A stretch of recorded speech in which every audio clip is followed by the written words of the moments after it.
গণঅভ্যুত্থানের ভিতর দিয়ে যে সরকার আসলো, এই সরকার কি ধরনের অর্থনৈতিক উত্তরাধিকার রেখে যাবে, what economic legacy it is going to leave behind.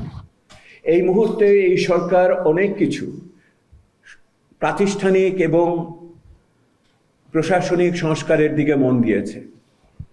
আমার মনে হয়, আমার ভুল হলে আপনারা আমাকে সংশোধন করে দিবেন, এই প্রাতিষ্ঠানিক সংস্কার সংসদ থেকে আরম্ভ করে স্থানীয় সরকার পর্যন্ত যতখানি মনোযোগ পাচ্ছে, বাংলাদেশের অর্থনৈতিক ব্যবস্থাপনা ততখানি মনোযোগ পাচ্ছে না। এবং যেখানে উচ্চ মূল্যস্ফীতিতে মানব জীবনে এইরকম কষ্টের ভিতরে আছে মধ্যবিত্ত এবং নিম্ন মধ্যবিত্ত, এবং যেখানে পুষ্টিহীনতা এবং অন্যান্য ক্ষুধা বৃদ্ধি পাচ্ছে, সেই রকম একটি সময়ে আমরা এটা দেখছি না। সেই জন্যই আজকে ডেকে নিয়ে আসছি আপনাদের।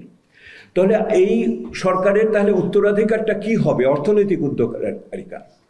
আমি তিনটি বিষয়ে আপনাদের মনোযোগ আকর্ষণ করব। I want to mention three important legacies which this government can leave behind. এক, দুর্নীতি এবং অপশাসনের ক্লিষ্ট আমাদের এই অর্থনৈতিক পরিস্থিতিকে সম্যক উপলব্ধিতে নিয়ে আসা, সকলের দৃষ্টিতে নিয়ে আসা, সচেতনতা সৃষ্টি করা, সেটি আমাদের শ্বেতপত্র করার চেষ্টা করেছে। এবং আমি মনে করি এটা তারা এই সরকার ভালোভাবেই করতে পেরেছে বলে আমার মনে হয়, এবং এটা অব্যাহত আছে বিভিন্নভাবে। অর্থাৎ they have really exposed the amount of malfeasance, corruption and malgovernance we were been afflicted with. That has been done. But দ্বিতীয় যে বিষয়টি এই সরকারের উত্তরাধিকারের, সেটা হলো যে বিরাজমান সামাজিক অর্থনৈতিক পরিস্থিতিতে একে স্থিতিশীল করা, সংগত করা, to stabilize and to consolidate the current macroeconomic situation.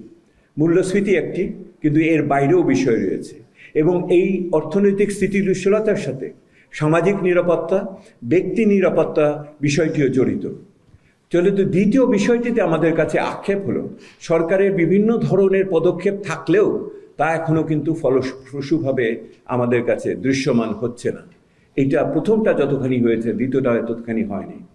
আর তৃতীয়টা, সুষম অন্তর্ভুক্তিমূলক টেকসই একটি অর্থনীতি গড়ে তোলার জন্য যে ধরনের প্রশাসনিক কাঠামোগত পরিবর্তন দরকার, সংস্কার, সেই সংস্কারের কোনো রূপরেখা আমরা দেখছি না।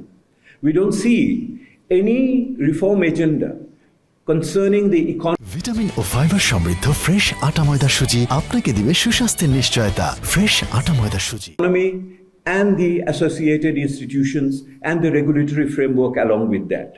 So এইটাতে কোনো ধরনের বক্তব্য আমরা এখন পর্যন্ত পাচ্ছি না। একটা মধ্যমেয়াদী মিড টার্ম বাজেটারি ফ্রেমওয়ার্ক তৈরি করার চেষ্টা চলছে, আমরা শুনছি। অর্থ মন্ত্রণালয়, পরিকল্পনা মন্ত্রণালয়ের একটি টাস্কফোর্সও তৈরি হয়েছে, যার রিপোর্টের জন্য আমরা অপেক্ষা করে আছি। কিন্তু যদি একটি মধ্যমেয়াদী পরিকল্পনা না থাকে, বিনিয়োগ 1 বছরের জন্য হয় না, 1 মাসের জন্য হয় না। বিনিয়োগের জন্য একটি মধ্যমেয়াদী দৃষ্টিভঙ্গির দরকার করে। We don't see that at this moment. তাহলে সরকারের যে মূল সমস্যাটা তাহলে কোথা থেকে উদ্ভূত? অনেকে বলেন অর্থনীতির ক্ষেত্রে এই সরকার যা করছে তা মোর অফ দি সেম, আগে যা ছিল সেটাই করছে, maybe even less of the same, কারণ পরিস্থিতি যে এরকম এখন আসছে। তাহলে সেই জায়গাটাতে আমাদের কি করণীয়, সেটি হচ্ছে বড় বিষয়। প্রথম আপনারা লক্ষ্য করে দেখুন, এখন পর্যন্ত নতুন কি উন্নয়ন চিন্তা সেটা কিন্তু কোনোভাবে প্রকাশিত হয়নি। অর্থাৎ এই সরকারের কোনো অর্থনৈতিক ম্যানিফেস্টো কিন্তু নাই। সেহেতু ওনাদের আমরা কিসের ব্যাপারে এই মুহূর্তে মূল্যায়ন করব সেটাও আমরা বুঝে উঠতে পারি না, ওই বিচ্ছিন্ন কতগুলি পদক্ষেপের বাইরে। এবং এই প্রক্রিয়ার ভিতর দিয়ে আগামী দিনে কিভাবে একটি অর্থনৈতিক ব্যবস্থা গড়ে উঠবে যেটা সুষম, গরিব মানুষের পক্ষে, পিছিয়ে পড়া মানুষের পক্ষে, আমাদের এলডিসি থেকে বের হয়ে যাওয়ার পক্ষে কিভাবে তাকে সমর্থন দিবে, অথবা এসডিজি বাস্তবায়নে কি করবে, এই প্রক্রিয়াগুলি এখনো মধ্যমেয়াদে আমাদের সামনে পরিষ্কার হয়নি। যেহেতু আমরা মনে করি এই সরকার যে বাজেট করতে যাচ্ছে, যে বাজেট বাস্তবায়ন করছে, লক্ষ্য করে দেখুন এই বাজেটটি আগের একটি সরকার করেছিল, যেই সরকারের অর্থনৈতিক তথ্য উপাত্তকে আমরা এত সমালোচনা করেছি, অথচ এই সরকার এসে এখন পর্যন্ত একটি সংশোধিত বাজেট আমাদের কাছে দেয়নি।